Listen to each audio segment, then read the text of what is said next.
Hey, welcome back. Now we've already created a base pawn C++ class.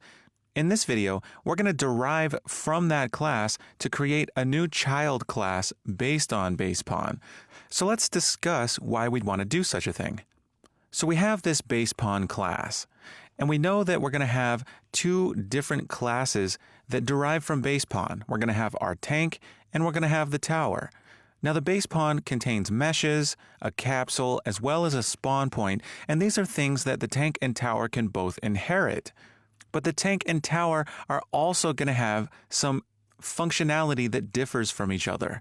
For one, our tank is going to move around in the world, and it's also going to be controlled by the player. So it'll need to be configured to take input from the keyboard and mouse. The tower, on the other hand, is just going to sit there. It has no need for any input from the player, as its actions will all be controlled by code.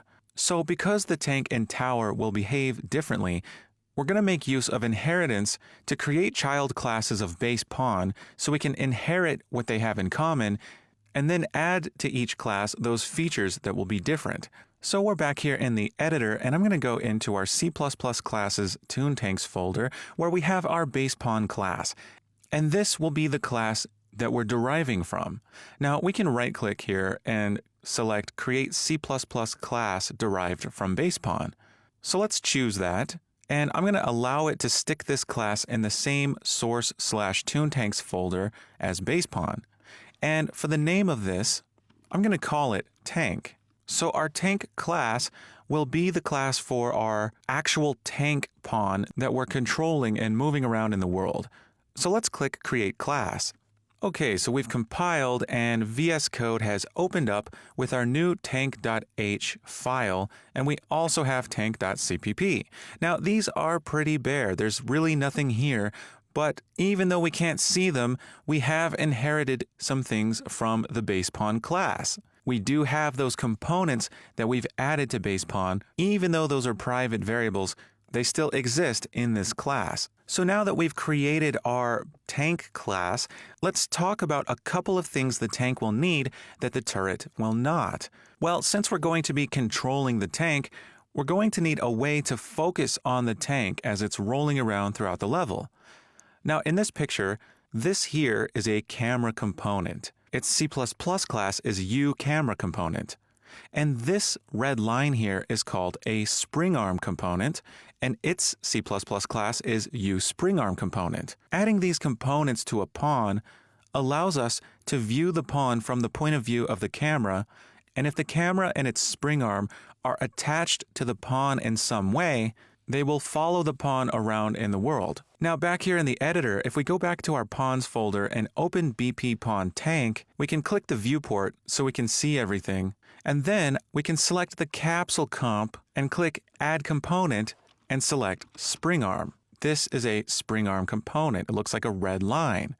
Now with our springarm component selected, we can add another component and choose camera. Now once we've added the camera attached to the springarm, we now have a way to see from the point of view of the camera once we actually start controlling the pawn. Now the springarm is pretty useful. It has this target arm length, and if you adjust it, you'll see that the camera adjusts along with the springarm. So this is a way to control how far away the camera is from the pawn. So these are definitely things that we want on our pawn class, but we're going to add them from the C++ side rather than just adding them here in the blueprint. So I'm going to delete those. So for your challenge, I'd like you to add some things to the tank class.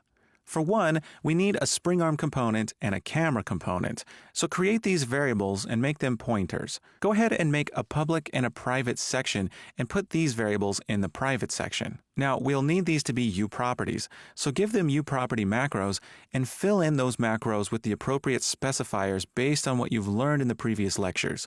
Now, once you've created these variables, create a constructor and put this in the public section and define it in the CPP file. And then inside the constructor, construct our camera and springarm components using createDefault subobject. Make sure to use setupAttachment to attach these components to something.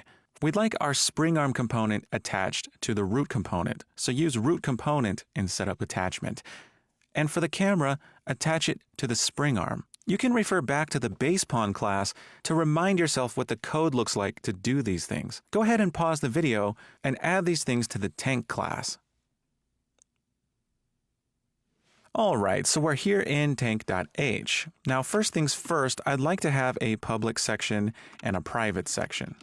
So the private section will be where we add these two new components. We're going to want a uSpringArm component, which will be a pointer, and we can call this SpringArm. And we'll also need a uCamera component, and we'll call this camera. That's okay if your names are slightly different.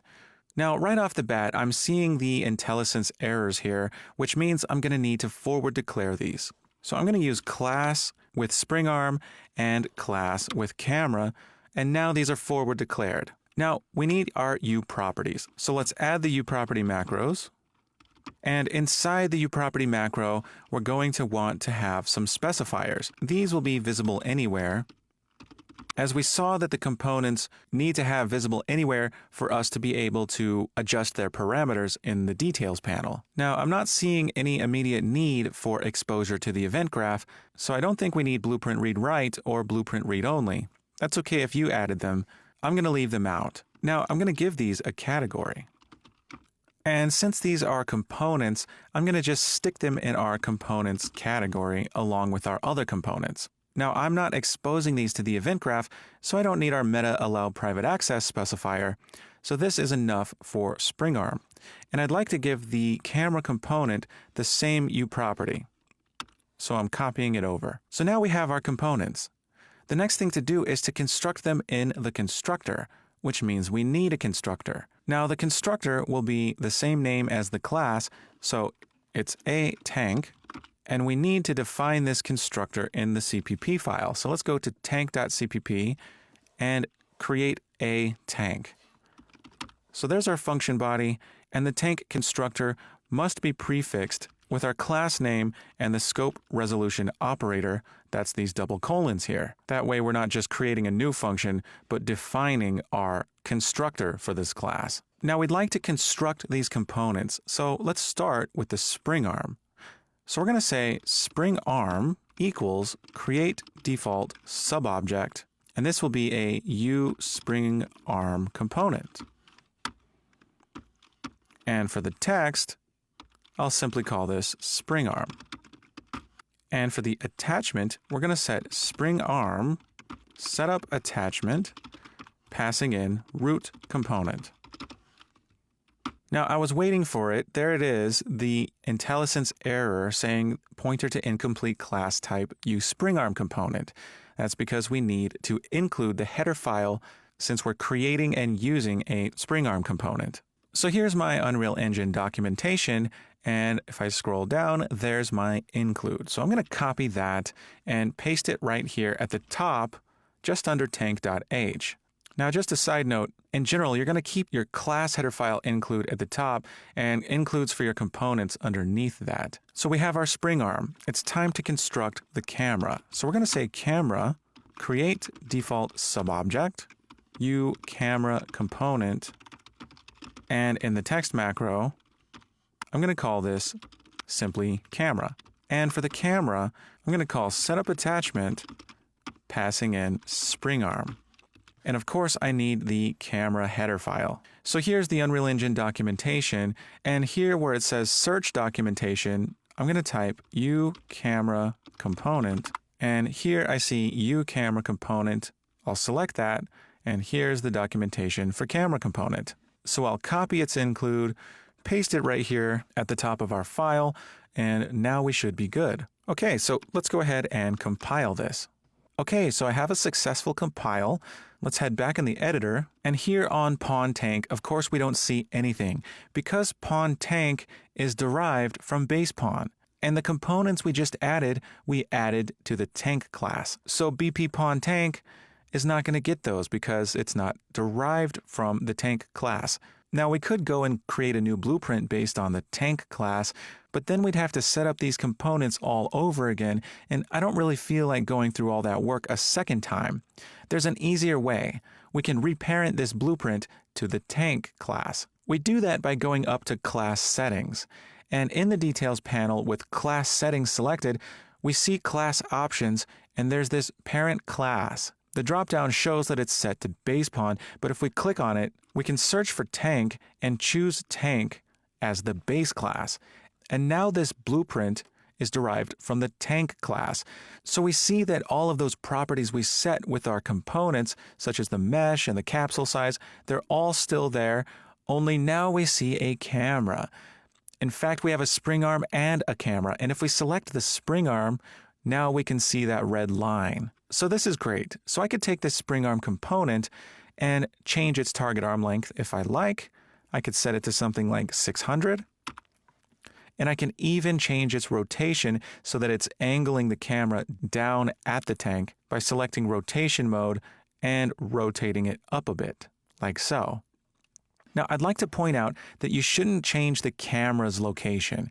It might be tempting to select the camera and move it around in the world so that you position it and angle it just right. But this is not the correct way to do it. The correct way is to set the rotation and target arm length of the spring arm component. And the reason is you want that camera attached to the end of the spring arm. The spring arm has lots of different built-in features, such as shrinking in when the camera hits up against a wall to avoid obstacles blocking the view to the pawn, and other things like that. So you're going to want that camera attached to the end of the spring arm and then adjust the spring arm rather than adjusting the camera's position and rotation.